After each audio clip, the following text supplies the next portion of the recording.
আসসালামু আলাইকুম lovely audience, আশা করি আপনারা ভালো আছেন।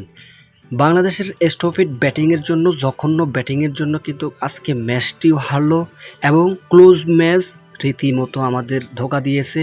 জাকির আলী অনেককে কেন নেয় সেই জবাবটা সালাউদ্দিন দিতেই হবে।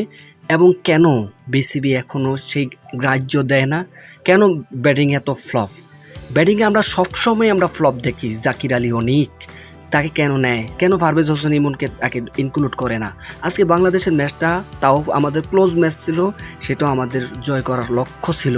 শেষ পর্যন্ত ব্যাটারদের যেই দুর্দশা, সেটা রীতিমতো হতবাক করে দেয় আমাদের দর্শকদেরকে।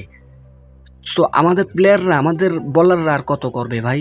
বলারদের উপরে এত দায়িত্ব কেন? ব্যাটিং বোলিং কেন ভাই? সেটাই আমাদের প্রশ্ন ছুড়ে দিলাম বিসিবির কাছে। আর এই ধরনের ক্রিকেট কবে ঠিক হবে, কবে ঠিক হবে ভাই? I have nothing to do, we have nothing to say.